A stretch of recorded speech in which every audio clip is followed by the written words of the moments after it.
Hey, yo, you know the vibes, my guy. What a day. What a freaking day. As far as Niner fans goes, obviously you have other days to celebrate besides Niner fandom. But in terms of strictly Niner fandom, this is the greatest day since the divisional game against the Green Bay Packers. This this magnitude of today feels like a damn playoff win. It is huge. It is now we just need Von Miller to go to back to the Denver Broncos, get him the hell out of LA because the dude was fantastic in the NFC Championship game. So we need him gone as well. How we Yeah, vibing? How we feeling, on Mr. a Combine Tuesday, Credential? it had to happen Hey, we like this, going right? up. We going up. Hey, on a Tuesday, we're not even in the club, Whew. anything like that. And it's funny with all of the things that were talked about, in circles at the combine. Russell Wilson was largely not spoken about at all. And it's funny because the Denver general manager, when we got a chance to do his press conference, spoke about being very aggressive in free agency, in with Mm-hmm. trades, in the draft.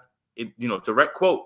And he said that they were looking for the right guy. Well, apparently, now that all the news is out, this has been happening for 2 weeks. So Russell Wilson was their guy, and little to do with the fact that Aaron Rodgers either gave them a heads up, or I guess they figured they weren't players for him, or they looked at the age of Russell Wilson and said, well, we'll take a shot on Russ at 30 as opposed to Rodgers later in his career, even though he's still playing at the highest level that he's probably ever played.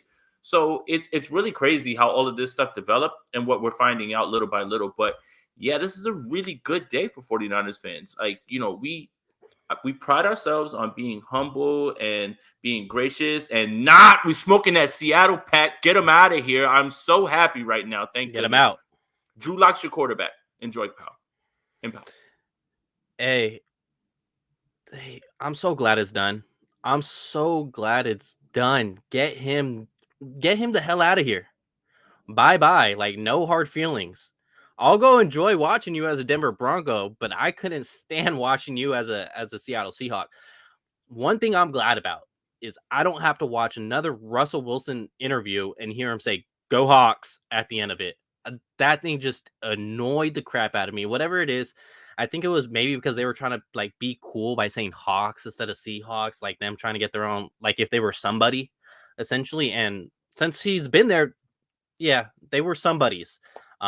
They completely dogged us for most of the time, and that's why we feel this way. That's why we're like, get the hell on. Like this dude that gave everything to your franchise wanted nothing to do with your franchise anymore and just wanted to go, despite having receivers like Lockett, DK Metcalf, Rashad Penny looks good at the end there. So like they did have some talent for him as a quarterback wise, but even he was done. Even he didn't want to be there no more. And what we should be looking at is that the Seattle Seahawks as an organization chose Pete and John over Russ. Let's see how that plays out. That's Hey, tough.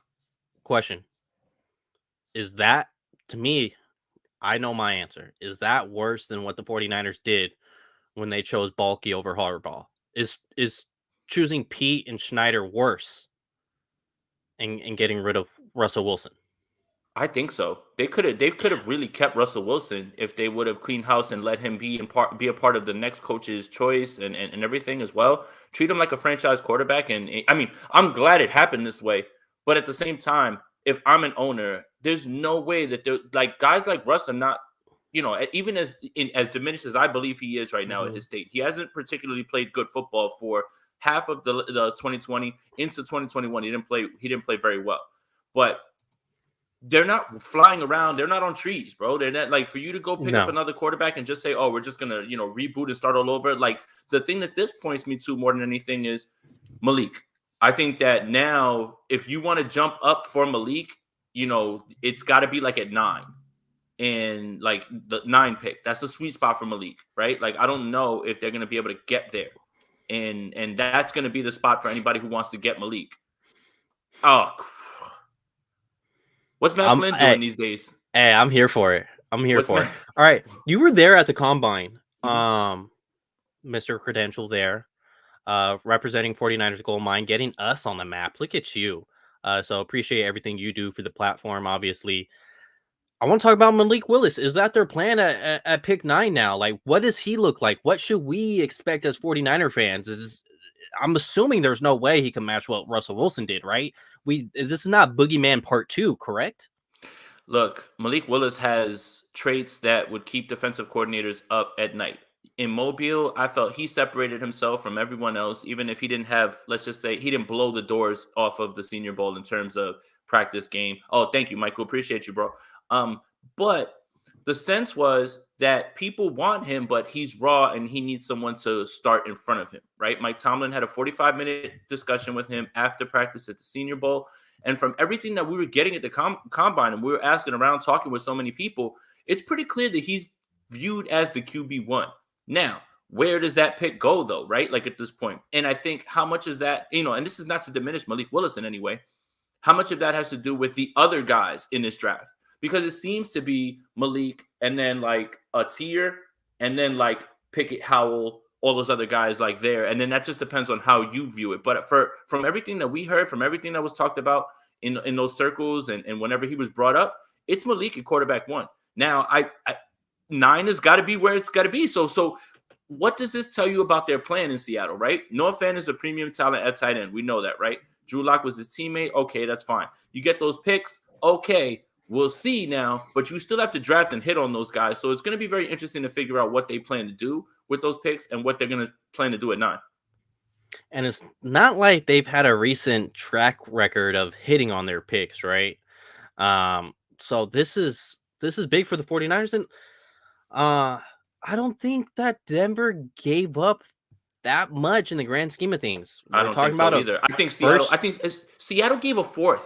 And that's disgusting. Like they shouldn't have given up a thing for Russell Wilson. I don't care. Look, you give me 2 firsts, 2 seconds, a 5th, and 3 players, and I still think that that's a little bit too. Like they should have gotten more, 1 more pick at least. They should have never had to send their 4th to them. That makes no sense in my mind.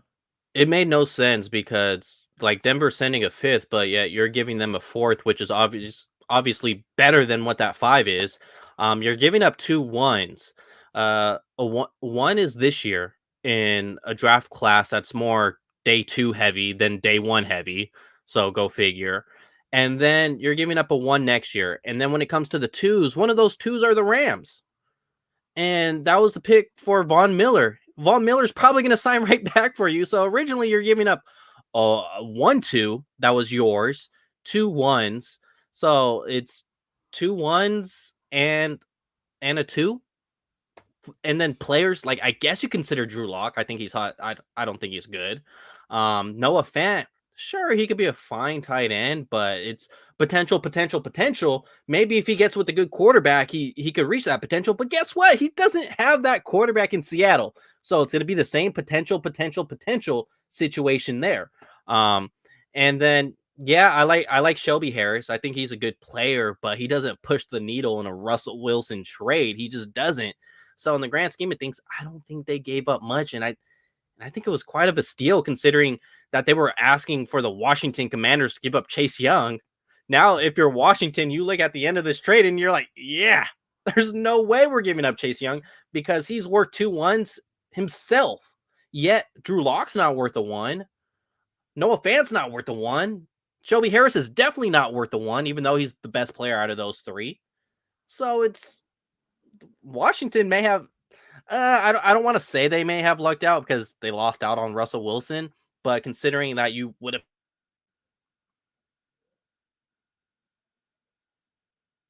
Is he frozen or am I frozen? I see you now. I'm frozen, but now I'm back. Yeah. Okay. So, I mean, it could be a combination of Geno and Drew Lock.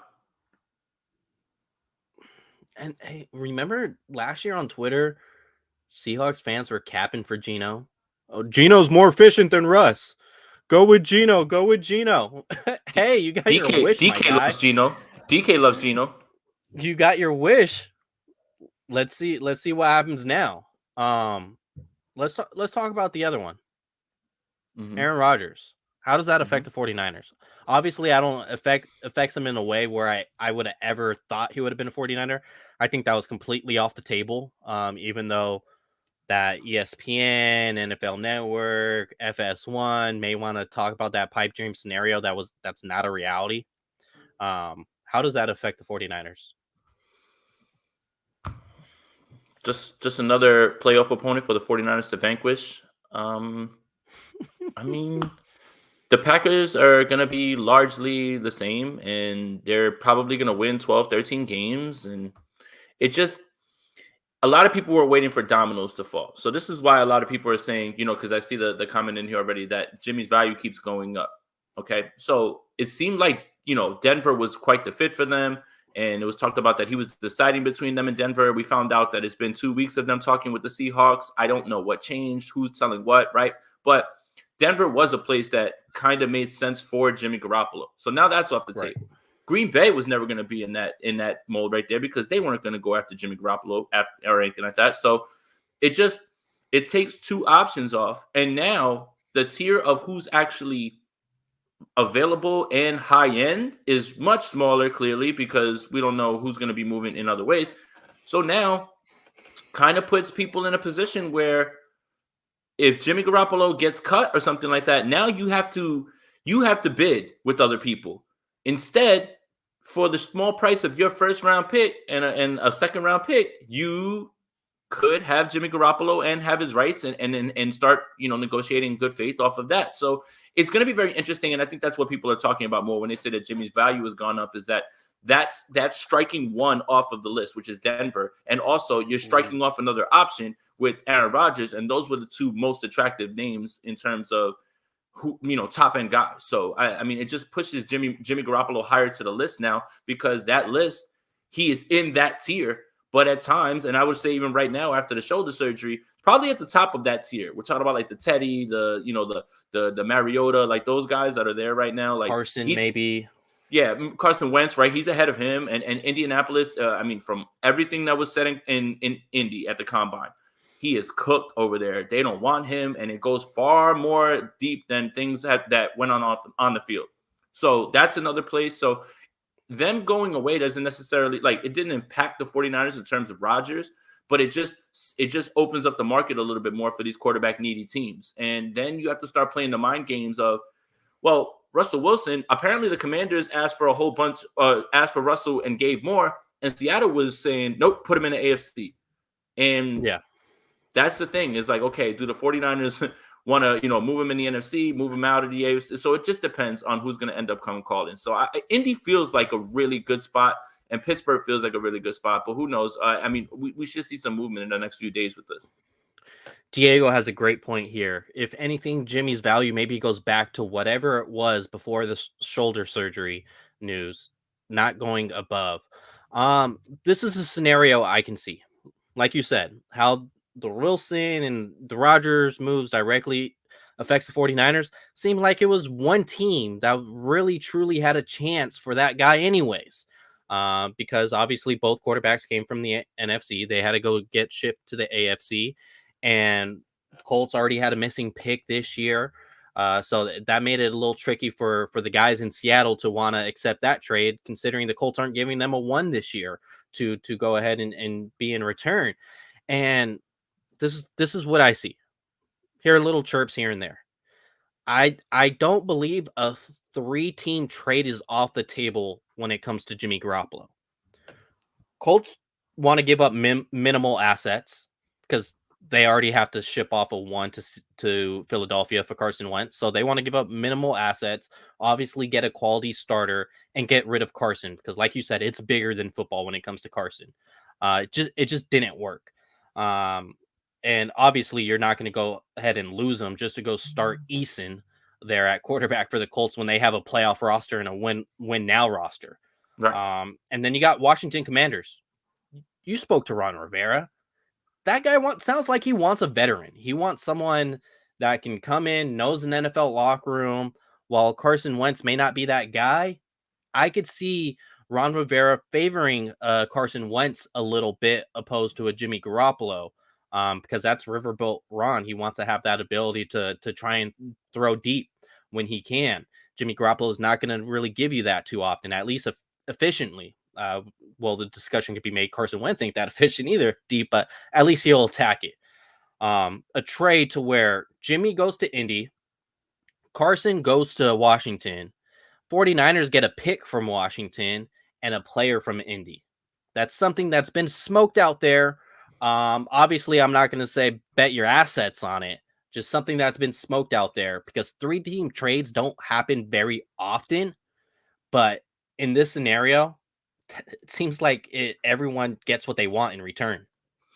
Yeah, and to answer the question that's in here, I think it's Ellis that has it. He says, "Oh, wait, what? Why are the Colts so excited to get rid of Wentz off the field?" Yeah, the play on the field didn't match the headache, and it has to do with the vaccine because he lost games. Who knows how much that affected him? They didn't make the playoffs. They kind of tailed off at the end of the year. Kind of rubbed the front office the wrong way because they felt like they went on a limb to bring him in there and everything. So they're kind of just done with it at this point. That's the buzz that we were getting, and it has to, like, again, has to do what happened on the field because he wasn't particularly good this season, and it's a game of seasons worth of film, but also that didn't rub them I believe they said they had something like maybe 4 players who weren't vaccinated, and for the quarterback it spoke more to leadership, they said, and him not sacrificing. So yeah, that's what we heard. So in terms of Ron Rivera, here's the other thing. He definitely needs to win games because he's a winner, right? And he's not somebody who's here to just constantly rebuild. Right. But how erratic is Dan Snyder? Like, you could get fired and have a good season too. Like, there's a world where Ron Rivera wins 10, 11 games, and now the NFC is so top heavy right now. And then after that, who the hell knows, especially without anybody really, having quarterback questions answered. But who knows what's going through Dan Snyder's mind with Ron Rivera. So that's why I think that, a lot of the culture that he's built is leading up to them having a successful season, because you never know what Dan Snyder is going to do. And there have been coaches who get fired after successful seasons. I mean, Doug Peterson was at the podium for the Jacksonville Jaguars 2 years after he won a Super Bowl. He was fired. Just how it goes sometimes. So when you put Dan Snyder into that mix, he definitely wants to win games right now. That defense should play a little bit better. And he was talking about that it didn't play up to par the entire year. And that was something that he was really upset about. And so, I mean, yeah, he's talking about all of these things in the scheme of, he sees what's going on in the NFC right now. I mean, even before all these moves happened, and now you take Russ out, and they were already the last place team in the NFC West. He sees that, and he knows that he needs to have results, and that's why you would see a move for a veteran quarterback. Wentz is not as attractive as Jimmy G. Absolutely not. 100%. Absolutely not. All right, that's it, man. Yeah, like, you don't even need to have the debate at that point. But let me ask you this quick question. If the Colts had Jimmy G all of last season, are they in the playoffs? If the Colts had Jimmy G last season, are they in the playoffs? You know what? Yes. Jonathan Taylor was the best running back in football. All you needed was not as many turnovers. And Wentz was throwing that thing right to guys. And he blew games at the end of games, man. Like, that Titans game stands out. The Jaguars game, he probably would have won, Jimmy. I mean, like, that's the thing. Is like, I think the disrespect has gotten a little too far. And I think that people are still latched on to Wentz's MVP season that he didn't even get to finish. And I wonder how much of what happened in that 1 year is the exception to what he really is, and how much the injuries and all the other confidence has played in his mind. So you know what? I will take the homer route. If the Colts had Jimmy Garoppolo last year, they would have made the playoffs, because all they would have had to do was win one more game, and I think Jimmy would have made at least enough plays to win one more game. For them to have that defense and Jonathan Taylor and lose, you know what game they would have lost, actually, with Jimmy Garoppolo? They would have lost the game in San Francisco. Yeah, the rain game. Yeah. They would have lost the rain game for sure. I was thinking that in my head. I was right. Like, after I asked that question, I was like, dang, well, they probably lose the Niner game, but they're definitely going to make it up somehow, some way.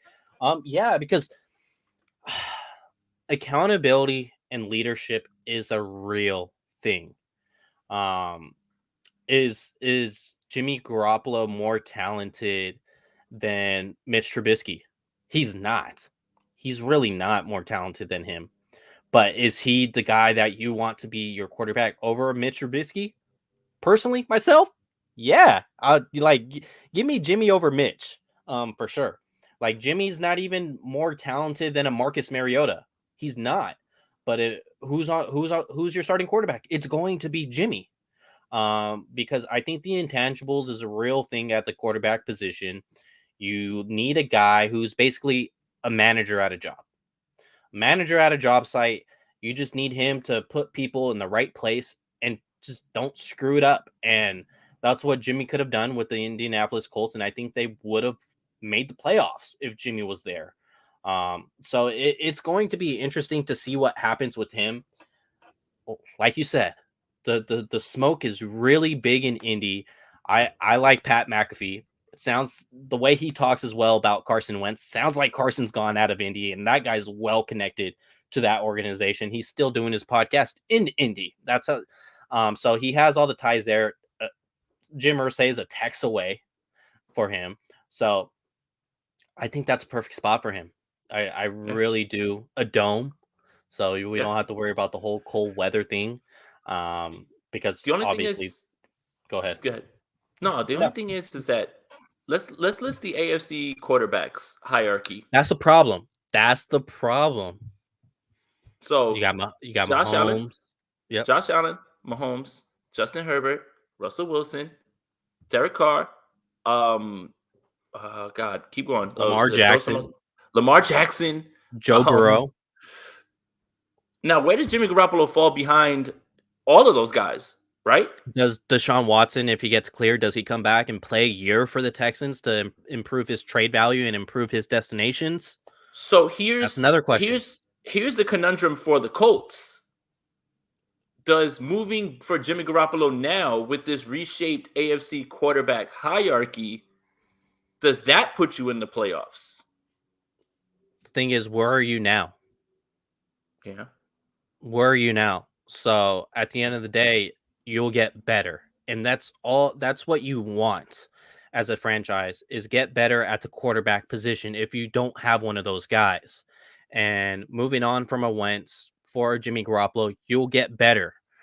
Because if there's DeForest Buckner's going to be one of the biggest advocates in that locker room, along with the Darius Leonard. And if DeForest Buckner is saying we could win every single game as long as this guy's under center and basically be a huge advocate of Jimmy Garoppolo, I think that bodes well for that Colts team. And they do have a win now roster. They have, I'll say it, the best linebacker in all of football in Darius Leonard. They have DeForest Buckner, who's one of the best interior defensive linemen in all of football. They have Michael Pittman at receiver.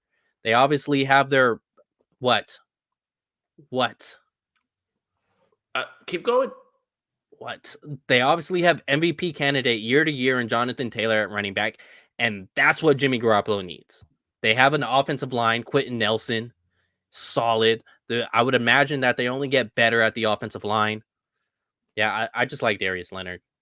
I like him. Here's the thing. What's wrong with it? Here's the thing, too. What's wrong with it? Some of the things that the coach struggled with in terms of their offense and passing were the timing throws that Jimmy Garoppolo is very good at, what he's trying to live with, right?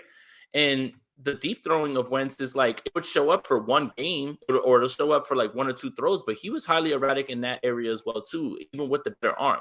So I don't know, man. I just think that what they want to do, what they could do in terms of just running the ball, making him make safe throws that are like in the middle of the field and, and being able to control the clock and play defense. I feel like that bodes well for Jimmy Garoppolo. So, I mean, hey, look, nobody's listening to me, so it doesn't matter, right? Like I can't boost his stock, but I definitely would say that if Jimmy Garoppolo was on that team, played 16 games with that roster, with that coach, they would have made the playoffs. All right. Somebody's going to have to cut that clip and show that my guy Jason over here just loves him some Jimmy Garoppolo, and he's a believer. My favorite quarterback ever. Jimmy. What's Gucci Garop? That's what he is. No. Remember that in 2017? Comments are out of pocket already, bro. Oh, I know. I see it. Did this get announced yet? That's what I want to know. The Cardinals have a really good chance, and the 49ers have an even better chance of being that opponent. And if that happens, see if the Cardinals are the home team. The Cardinals are the home team already. They just need to announce the away team. But the Niners have a really good shot. If there is, I'm out. I'm going to the FA. I'm going to the FA. Never been, actually. I've never been. So that's my excuse to go. Is just make a whole trip out of it. That's basically what we're going to do in Vegas for the draft. So talk to me. You were there at the Combine. What did guys say about Trey Lance? He's obviously the quarterback moving forward. Eric Armstead has said it yesterday, pregame for the Sacramento Kings, that, the plan is to go with Trey Lance. Talk to me. What are people saying about Trey Lance? You can name drop some of these guys. I don't mind. I'm sure the other listeners don't mind. That's all right. I'm going to name drop the person who was smart enough to ask around the league the entire time that we were there, and that's Okay. Jordan Elliott. Jordan Elliott Okay. did a magnificent job introducing himself, everything as well. And once he started getting into conversation and they started asking, oh, well, who do you work for? He was like, hey, we cover the 49ers. And then it was just like, hey, what do you think of Trey Lance? And the words that I would use in terms of body language and the way that people thought, everyone's excited. Everyone. Let the kid play. All right. Bucky Brooks. There's your name drop. Bucky Brooks. We're talking with him. Okay. His exact words, direct quote. 2 people were there to corroborate this. I don't know why they didn't play the kid to start the season. His words. Ooh. Exact direct quote. Did he follow up on that comment? You don't make well. We just let him talk for a little bit. We didn't really. He was already on the way out. Like I was like the light was going off in Lucas Oil when we were trying to like walk out and we ran into him and we just introduced ourselves. But Okay. he just talked about you don't make a move for something like that and then waste a year of it all. And we were just sitting there looking at each other like, but see, when we say that, we get murdered for it, right? But Right. at the same time, everybody that we spoke to, whether it's scouts, whether it's players, GMs, anything like that, guys that were just hanging out around, or none of them had anything particular to say in terms of I don't think he's ready or that wasn't the right pick. I think all of them are excited while also being a little fearful because they know what it could mean for everybody else if this works out. So, got it. Okay, so that's the field with Trey Lance. What's the field with Deebo Samuel? Did you ask anyone possibly what's his price tag for a player like that? Considering we just saw Mike Williams, who's barely done more yardage than what Deebo Samuel has done in 2 more years than a Deebo Samuel, get paid $20 million per year, 3 years, $60 million. And I think about 40 of it's guaranteed. So did you guys get a feel of what that price tag could possibly be? well, at the buzz around was 25, but now Mike Williams got 20, and that doesn't feel good because that's his baseline. Yeah. But yeah, and in terms of if you played a game at the press conferences and just walked from one to the other while they were all happening, and you took a shot for every time you heard someone mention Deebo, a player, a coach, a GM, any of them, you'd have been washed out by the first hour of media availability. Wow. I mean, Mike McDaniel had to go to the podium. Mike McDaniel had to go to the podium and answer questions about it. And he said, we didn't find Deebo by looking for Deebo. He's like, that's not how this works. He's like, and you trying to duplicate that would be foolish. If you see traits that you can enhance, then obviously you go for that. That's what we found in Deebo Samuel. It wasn't like we went out there and said, let's find this guy that we can give the ball in the backfield to and all of these things. So I think that was a really good point. And I believe it was DaCosta, the Ravens general manager. Jordan asked a question about Lamar's extension. Someone followed up with, well, do you think that his style of play is sustainable or something to that effect? And DaCosta said, I do, and I think that he's come in and he's improved every single year. He goes, that's why you see so many teams trying to duplicate that. It's a copycat league. He goes, you'll have an advantage for 6 weeks before the entire league is trying to do exactly what you're doing.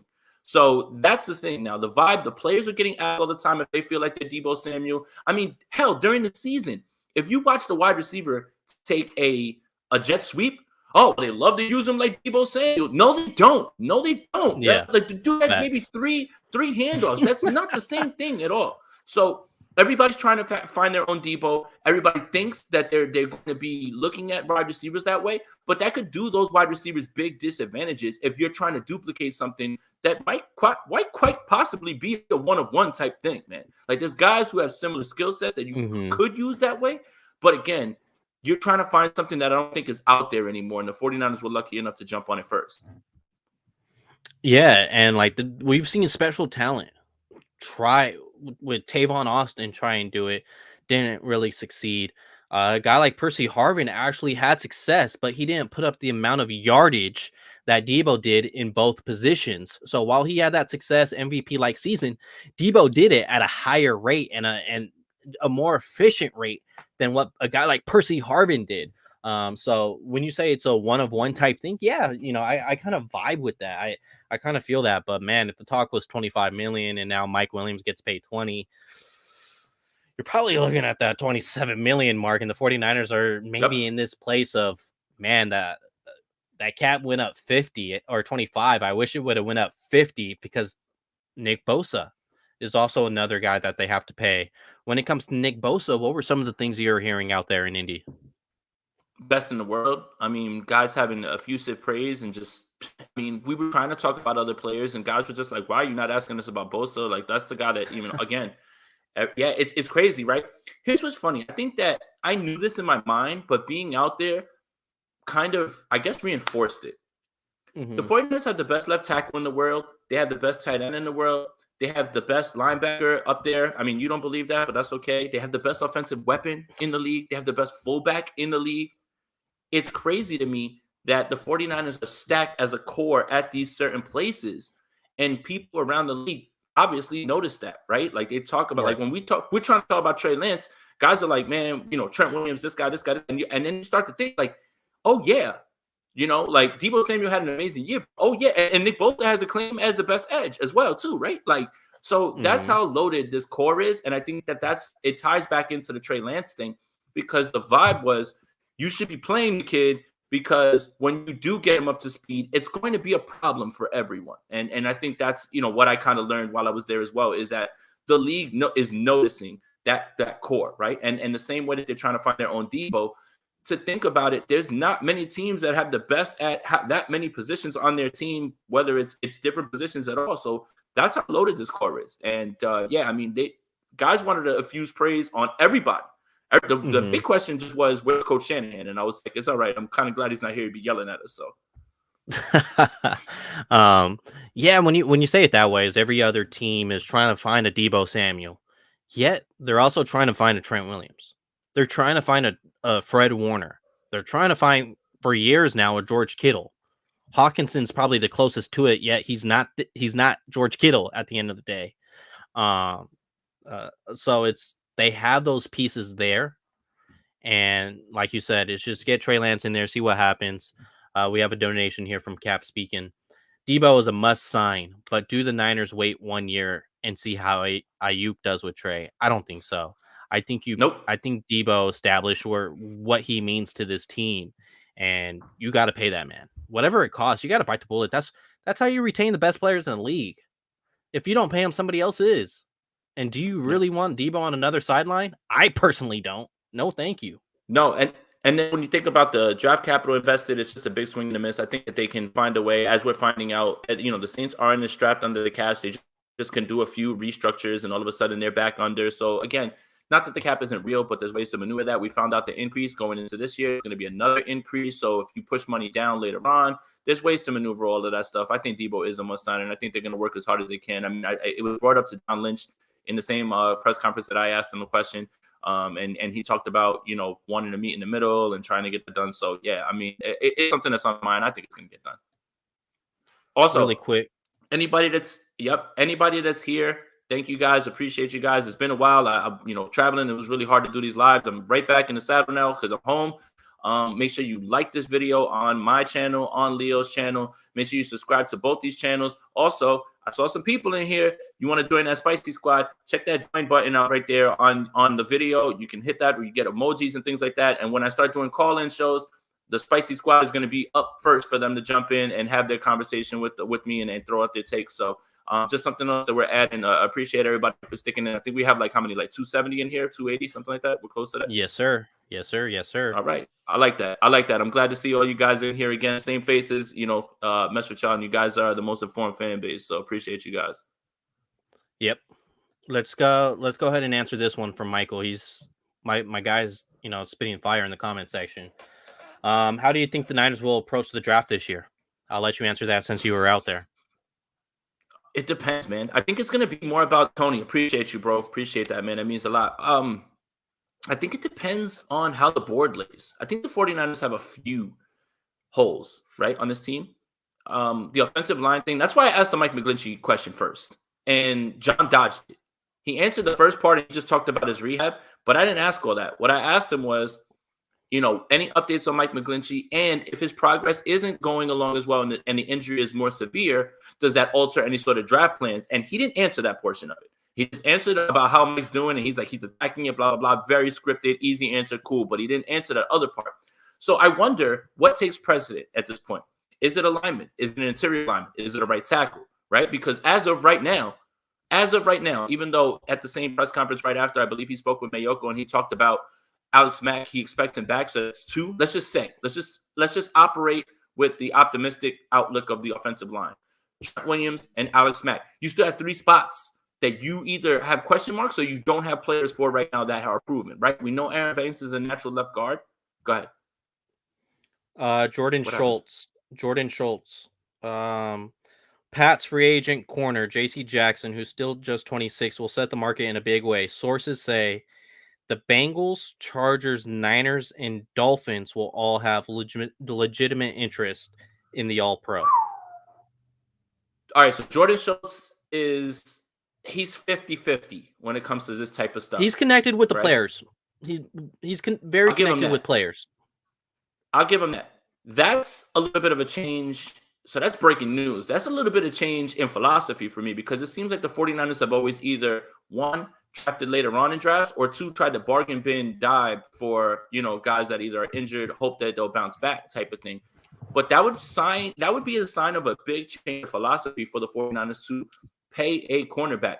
Now, the cornerback that is in question, J.C. Jackson, absolutely deserves money, and he would transform this defense. So that's different. We're not talking about, like, Stephon Gilmore's fine, but if you're going to ask me who to pay, I pay a little bit more to make sure you secure it with J.C. Jackson. Yeah, so. Yeah, you just imagine this team, like, with an Emmanuel Mosley, who I think he's a solid corner. No touchdowns allowed this year. I don't know if you call him a bona fide cornerback 1 yet. It's 1 year of top level play. I don't know if he is in that label quite yet. JC Jackson is. And if you pair a JC Jackson with the guy who's on the fridge of being a legit cornerback 1, granted, it may be for 1 year since it's the last year of Emmanuel Mosley's deal anyways, that's scary. And then you bring back Jason Brett. Like, yo, this cornerback room would be stacked. You're legit one big time corner away from doing some special things. Now we can make the whole argument that it's not necessarily what the 49ers need, that the 49ers don't need a corner. They haven't really had one, and look what they did in the NFC Championship game. But I tell you what, it's if you had a guy like JC Jackson on this team, they're probably in the Super Bowl. They're probably, because I'll tell you what. Yeah, I'll get to that right now. I'll tell you what. It's where Cooper Kupp got the post corner touchdown. I believe it was their first touchdown of the game, I feel like. Because I believe the second one was where K1 was just like looking all over the place or whatever. It was where he ran the post corner. Obviously, Tart was held, so he couldn't get there quick enough. But Ambry Thomas was really shallow on that cover 2 play. Really, really shallow for whatever reason, because it was like a 3rd and 13 or something like that. If he played a little more to the sticks, maybe Matthew Stafford looks off and doesn't make that throw to Cooper Kupp. I bring that up because J.C. Jackson, if he gets asked to do that in a cover 2, he's going to be closer to the sticks, to where he's either going to make a play on the ball or Matthew Stafford's going to look off Cooper Kupp, and eventually they settle for a field goal instead of a touchdown, since it was a 3rd and 13. That's why you go out and get these guys, because when they're available, you do what you can to make it happen. But yeah, let's go ahead and get to Joey's comment. You were there. You saw Petrie. I love Jalen Petrie. Balled out in Mobile, man. I think he fits so well. I mean, he would lock up tight ends and running backs out of the backfield. He'd be great, man. I would love Petrie at 61, man. It's just, out of Baylor. I don't know if he's gonna make it now. I thought after Mobile that he would have a shot. Now I'm just like, nah, no way, man. Like, I'm starting to look at the mocks and what everybody's talking about, and he's just getting pushed up at this point. And he's probably like the 2 guys that I really had my eyes on at 61. I don't think are gonna be there anymore. Arnold Ebukadi from Penn State and Petrie. I don't think either of those guys make it to 61 unless the 49ers make a move and they push up to get him or anything like that. But unfortunately, looks like 2 of those guys are out. And then that is what I was talking about when the question was asked about how do the 49ers approach this draft. I think it depends very much on how the board lays and who's left and what they do and what's best player available. So for me, I would have loved to have seen them add an edge like Ebukadi, especially if they sign J.C. Jackson, because then, look, I'm not trying to say that you don't have to sign more edge players, but if you have elite coverage while you have very good pass rush, you don't need as many pass rushers, right? Because it can go hand in hand, right? I'm not coverage over pass rush, right? I'm not saying that, but the better the coverage, the less the pass rush has to get there. In the same way that the more pass rush, then the less you have to cover. It's nice to have that flexibility. So, There was another guy in here I'm not too high on, but you saw him up and close. Trey Tariq Woolen, Woolen. yeah, Now I'll yeah. say this. If the 49ers decide to draft a corner, they don't need a corner to start this year. So a Mm-hmm. Tariq Woolen would be someone to develop. So that would be a fine pick. The reason why I say I'm not too high on him, because I see some things on tape that is just like, I think he makes a better safety than corner. I will say that. I Mm-hmm. think he can make a better safety than corner. If a team drafts him and makes that transition, I think he could be a stud. I think he could be a star. But corner, but he's a hot name. What do you think? You saw him up. Yeah, and here's the thing. The combine is really good for confirming your confirmation bias and your priors. And Right. also, I have a hard time sometimes with separating those measurables and the stuff that can't be measured in the combine. Does that guy understand coverages? Can he make plays on the ball? Is he instinctual? Like those sort of things, right? So the combine is good for like running fast. Like today, I was watching Thornton's film from Baylor, right? Guy almost set the record for fastest 40 time. He's a blazer, right? And I Right. expected to go into watching his film like, man, this guy's blowing past people because he had a really good year this year. And I found some things that he struggles with. He struggles with press man. He struggles with catch point. After he makes the catch, guys can knock the ball out. So you get wrapped up in all these high 40 time numbers, all these vertical jumps, and that's what really jumped out to me about Calvin Austin, because I want Calvin Austin to be so good. I would love for the 49ers to draft him so he could be like Turbo Trent Taylor. But yeah, it's really funny, like how you've got to kind of change the way that you're thinking, because if a guy who you're not really too high on doesn't do well at the combine, you're like, see. And if there's a guy that you really like and he does well, you're like, see. But I think it's hard to be right down the middle with guys, because you want your priors to be confirmed, right? So that's the part that I struggle with a little bit. But the wow factor is still there when it comes to these 40-yard dashes and the three cones and the plays that they make on the ball and stuff like that in terms of secondary. But for me, it was trying to be level-headed in terms of looking at the measurable, but also using that as a part of the equation and not the end-all be-all, right? Like, that's not the type of stuff that's going to swing me one way or another. I'd have to keep looking into him, seeing the tape, seeing what he's done, right? Production matters too. So all of that is what I'm learning right now about my first time being at the combine and scouting for real. So I'll be honest with you on that.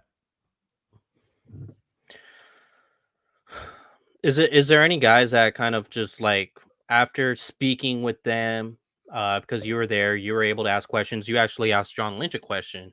Was there any guy that kind of just like flipped the narrative, like, okay, I like this guy now, like, and then you dove and watched a little bit of their tape and you're like, okay, I really like this guy now. Is there any players like that?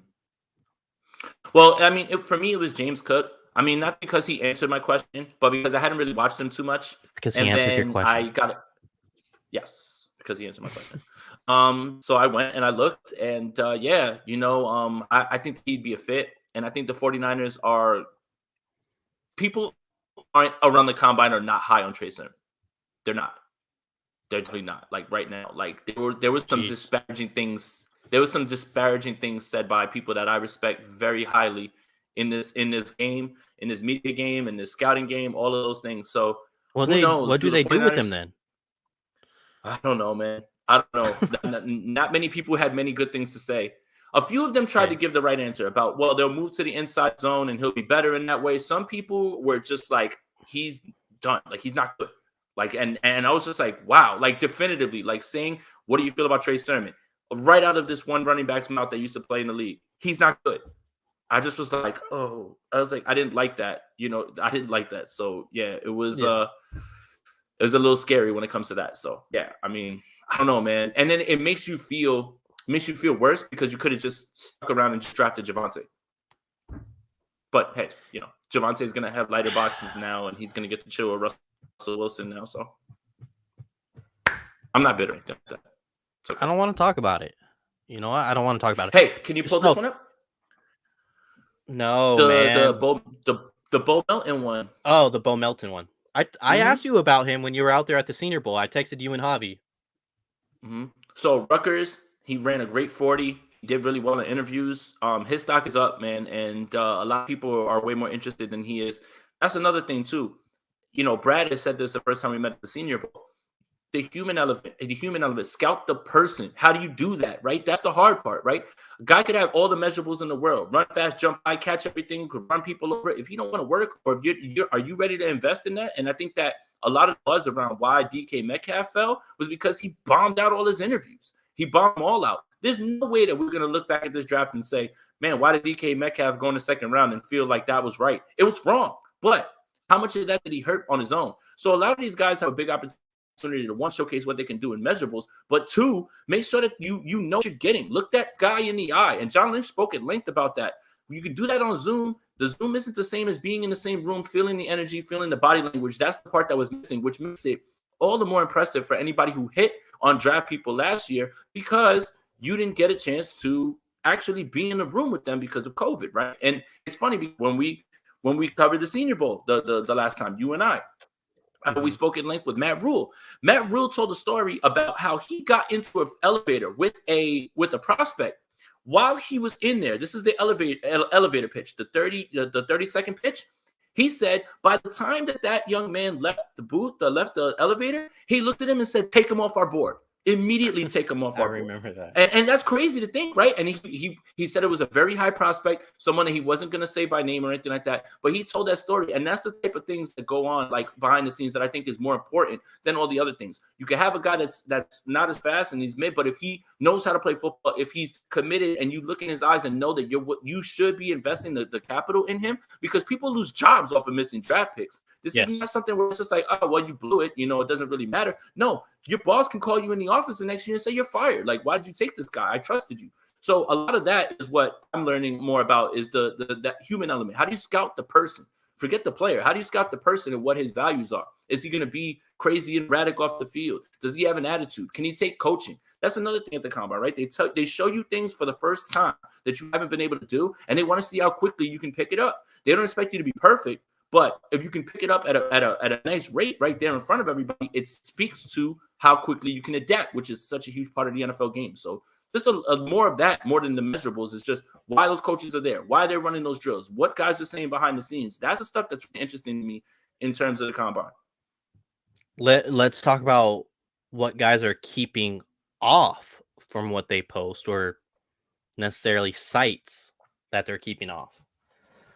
You asked John Lynch a specific question about Mike McGlinchey, and that specific question wasn't in the 49ers transcripts like they usually are. The full question wasn't.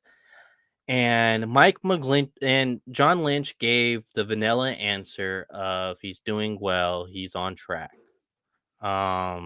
Is there a reason for concern yet? Like, since they didn't post the whole question, the answer was also vanilla. Are we just like doing too much, or are we connecting some dots here? Like, what's that all about? Why don't they post the damn question? I think I asked a question that he didn't expect to be asked. I mean, he's at the combine. I think that he went there thinking that people were going to ask about draft plans, what's going on with Jimmy Garoppolo, what's up with Trey Lance, and boom, as soon as he gets to the podium, I fire off that question about Mike McGlinchey because it's important. And that second part of the question was the important part. Does the severity of the injury alter your draft plans? Because the starting right tackle for your team that you used, the number 9 pick overall, has what people are talking about around there, a 50-50 chance of being able to come back because the injury was so severe. So he gave that vanilla answer, very rehearsed, very media trained, and just skipped the second part of the question. Now, I wouldn't have minded so much, but when I went to the 49ers transcript and it was there and it wasn't there, it was just any updates on Mike McGlinchey as if that's all I asked, that's when I became, okay, did I touch on something that either they're trying to play close to the chest, didn't want to disclose, or is more of a concern than they are willing to say. So it was weird, man. Like there it is right there for you guys. It's literally the first one. Any updates on Mike McGlinchey? That's not what I asked. For anybody who wants to know, if you follow me on Instagram, if you follow me on Twitter, go look it up and listen to me ask the question and tell me that that's the same exact question. It's not. It is not. So I don't know if I maybe asked the question that he wasn't ready for, he wasn't ready to give an answer to, or that they're more concerned about because they just wanted to use, the quick vanilla answer and get me out of there. Because also, John Lynch looked at me like, who the hell are you to ask the first question at the press conference? I've never seen you before. I've never seen you before. I was like, I don't care. I was like, I'm getting this question off before anybody gets a chance. So yeah, that's a little suspicious, man. And Timberwolves season's coming back, but for different reasons at this point. That was really, really something that stood out to me. So yeah, for anybody who's interested, go to my Twitter or go to my Instagram. It's one of the videos that I have on there where you can actually hear me with my loud ass voice ask that question, and you can know for a fact that man didn't answer the question and just completely dodged it. Yeah, that was a trip when I saw that the 49ers transcripts didn't include the rest part of that question. So usually the reason why that happens is teams don't like to show their hand within their draft process. Like Michael asked us earlier, like, what do you think it's going to look like? What do you think their plans are? And to me, I think they're considering a tackle at 61. And with an injury this severe, how can you not? How can you, if a Kennard from Kentucky is there on the board at 61, how can you not consider that? Granted, they won a whole lot of football games and went to the NFC Championship with Tom Compton, but we saw what that looked like once it came down to the nitty gritty in the NFC Championship game, the divisional round, and even the wild card. Like Tom Compton got ate up in the playoffs, and that cannot be your plan with the rookie. Well, I'll say a first-year starter in Trey Lance. Like that cannot be the plan. You need a prospect who's better than that.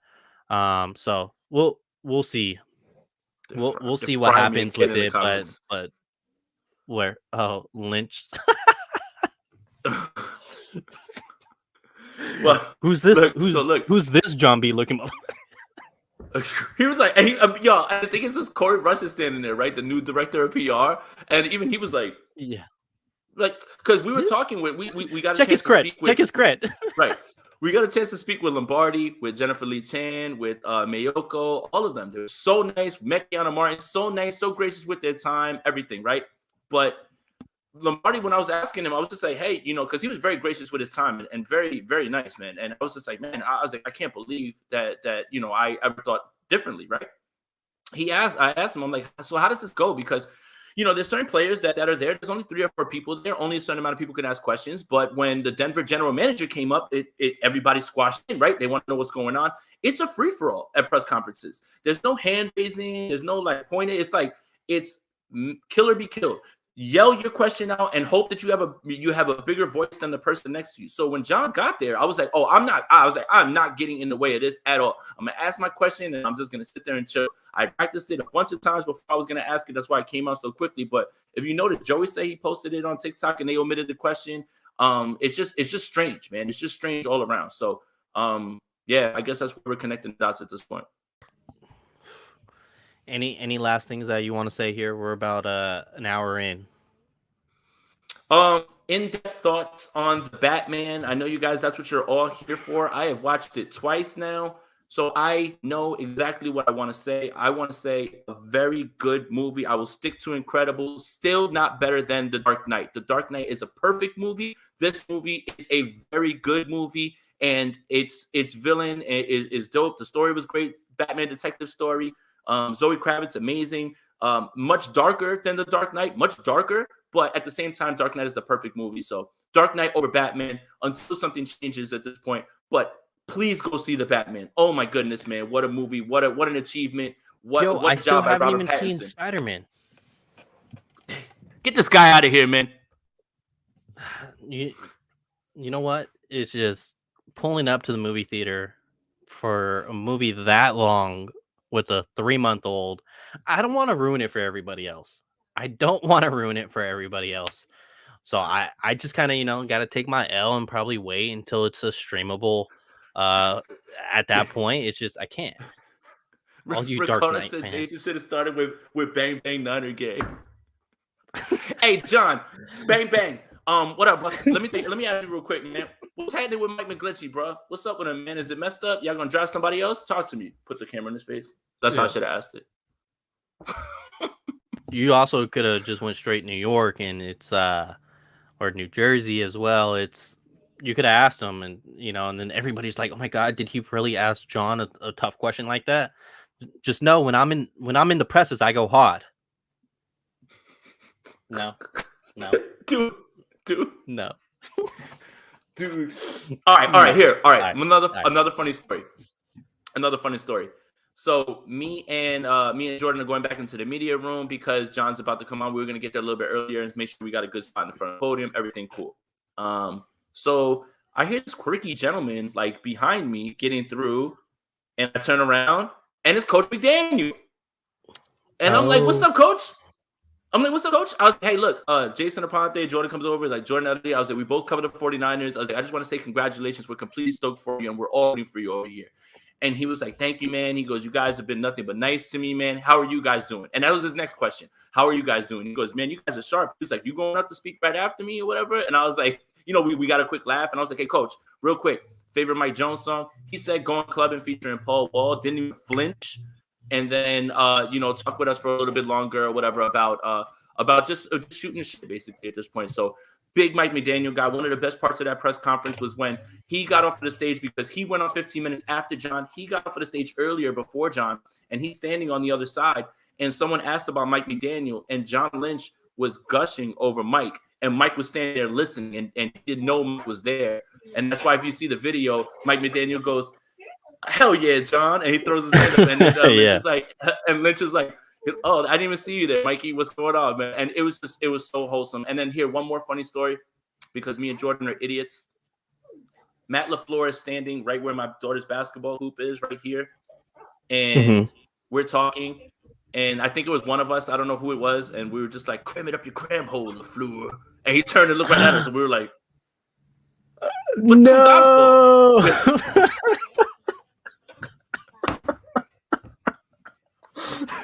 Oh my God. We were like, "Prepare to be embarrassed on cable television." There goes Rich's gig with the Green Bay Packers. You guys just shot that completely out the window. There goes our credential and everything, but no, it was just a blast. Got a chance to meet Matthew Berry and like Field Yates and these dudes. Rappaport. You saw Jordan took a picture with Rappaport. I flexed on Grant's show real quick. I was on Grant's show. I was like, "Oh, what's up, Ian?" He's like, "Who you talking to?" I was like, "Rappaport." He was like, "What the hell?" I was like, "Yeah, man." I was like, "We're cool." He was like, "We seen him, Matt Mina, like it was dope, man. It was really cool, man. It was amazing. But so obviously I couldn't make those trips there this year with the baby. Next year I'll be out. And it seems like the word on the street is I should skip Mobile and just go to the combine. If you had to rate the two, if you had to rate them, like if you had a preference, you could only attend one. Yeah. Which would it be? Definitely the combine. Okay. Definitely the combine. That's what I mean. I love the Senior Bowl, dude. I love the Senior Bowl, but being in that stadium, I loved it too when we were there the year prior, but it's just like seeing what the moves you guys are making at the combine is like, all right, bet I'm going next year. Right. That's what I'm saying. Like, dude, all right. Me, Rob, and Jordan are sitting right before there's a little break and lunch and everything. We're just sitting by the metal detector. John Harbaugh walks by and he's like, "What's up, fellas?" He's like, "You guys look like you're locked in." And we're just looking like, "What's up?" Like, did John Harbaugh just talk to us, bro? Like, what is going on here? Like, we're trying to be professional, but we're walking down the hall from, I'm like, "That's Greg Cosell." Legends, bro. Legends. Yeah, I'm like, "That's this dude." Like it's insane, man. It is insane, bro. We even got to see the inside. So they had a Madden bus right there where the bench press was. And we walk over and we're like, "So what's going on here?" He was like, "The rookies, we're scanning them into the game." We got a chance to step in there, like where they have all the cameras and everything. Like Did you ask to be a free agent? Much to do, man. You asked to be a free agent? Come on. No, 6'10", 6'10", wide receiver, Jason Aponte in the game. So they already got them in funches already in the free agency. But it's so many things that like we're going on. It's like kid in the candy store type shit, man. It's just something I'll never forget. So yeah, for sure the combine. Just because when you walk into the media room, there's the platform for NFL Network, for ESPN, for CBS, for Sirius FM, and then there's all the podiums right there for like, Lynch is at 1, Zach Taylor's going to be at 2 on this one, Andy Reid's going to be on at this time, and you get them float back and forth. It was just combine hands down in terms of that. And also, I have an unpopular opinion. Keep the combine in Indiana, please. Do not send it to LA. Do not send it to Dallas, please.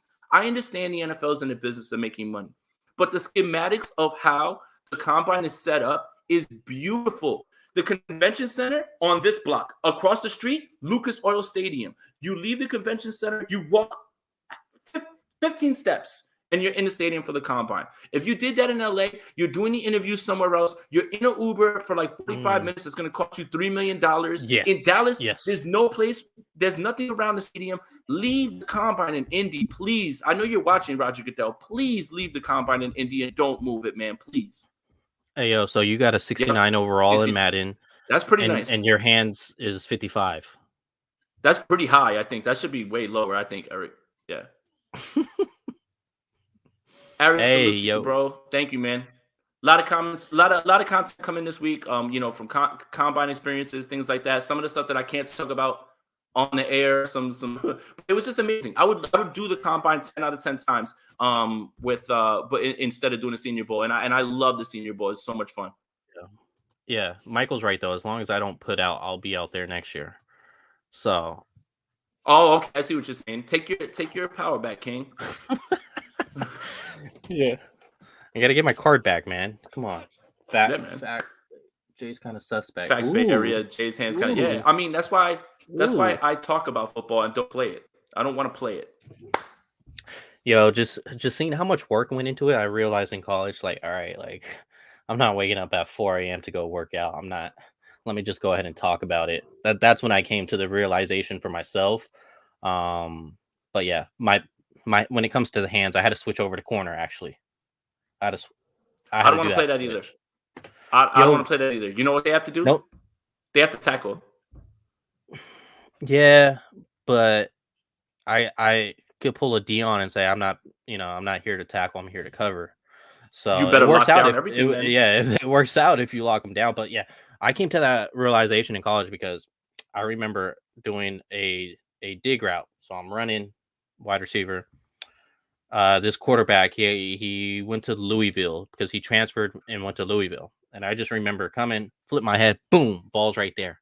Dropped it. I was like, Jesus Christ, this is like, how is this already on me? And it just happened a couple times. I was like, okay, where are the corners? And I had to go make that transition over there. But same thing. I wasn't waking up at 4 a.m. to go work out. So let me go, hey, where's the broadcasting room? Like, I see we have that here on the pamphlet for classes. Let me go ahead and go do that. So that's what I decided to do there. Did you run your 40, by the way? No, I didn't. I didn't do that. Brad and them, I think, tried to do it. I wasn't, I just missed that. Like, they spoke to RG3 on the field and everything, and I was up trying to, I forget who I was talking to. I think it was like the scout for Minnesota Vikings. Nah, not me. Nah, I only spoke for her for a minute, man. I had to also be very cool and professional when it came to that and just not buckle up. I felt like if she could see what my inner self looked like when I spoke to her, she would see alfalfa from Little Rascals, bro. Like it might as well have been the same thing. Did you see the Cardinals tweeted her saying, yes, how you doing, Mina? And she quote tweeted with the Kyler in an A's uniform. She whipped his ass. It was so good, man. That intern, he's probably going to get in trouble now, the non-paid intern for sure. Definitely appreciate all of you guys that have been rocking with us here in the chat, that's having this conversation with us. If we didn't get to your question, we're going to get to more questions, next week, because we're going to be doing this every Tuesday. So make sure you subscribe to Jason's channel. Make sure you subscribe to my channel because we're streaming this on both platforms, and we're going to have other content besides this coming out in the week. I think Jason actually may be going on in just a bit with his emergency podcast for the Sprint Right Option Pod. Also, he has other things going on in the week. Same here on my channel. Other things going on in the week. Hit the like, subscribe. That's great. But make sure you hit the bell so you're here rocking with us when we're actually live on our channels. Appreciate all of you. Jason, last comments. Nope. shout out to everybody who sent so many nice, kind words, man. And I'm gonna tell you this: anybody who wants to go to the combine next year, you can absolutely do it. Look at this guy. I mean, from random Twitter account to getting kicked out of the media after one question for John Lynch, man. It's like Oh, it's a stop beautiful it. thing. Like the career arc. Yeah, I don't know, man. He kind of gave me a dirty look when he walked off. I was like, man, I was like, I'm sorry, man. I just wanted to He know how walked you off the listen, stage and but he was pointing at you, and then he went like he that. just looked at me like. So, but yeah, it's a beautiful thing. Anybody? Oh, and that's the other thing. Yeah, pull up the last question. The last comment. Yep. Michael, yes. The answer is yes. See you guys in Vegas for the draft as well. John Chapman is throwing a party with Radio Hell of a Row, names. Elijah Mitchell, Fred Warner, myself, Grant Cohn, a bunch of people. We're all gonna be there, man. Yeah, Leo. Yeah, so pull up to the Vegas draft, man. There's a lot going on. It's gonna be a blast, man. I'll be out there for the 3 days, and yeah, man, just let's have some fun, man. Let's do it.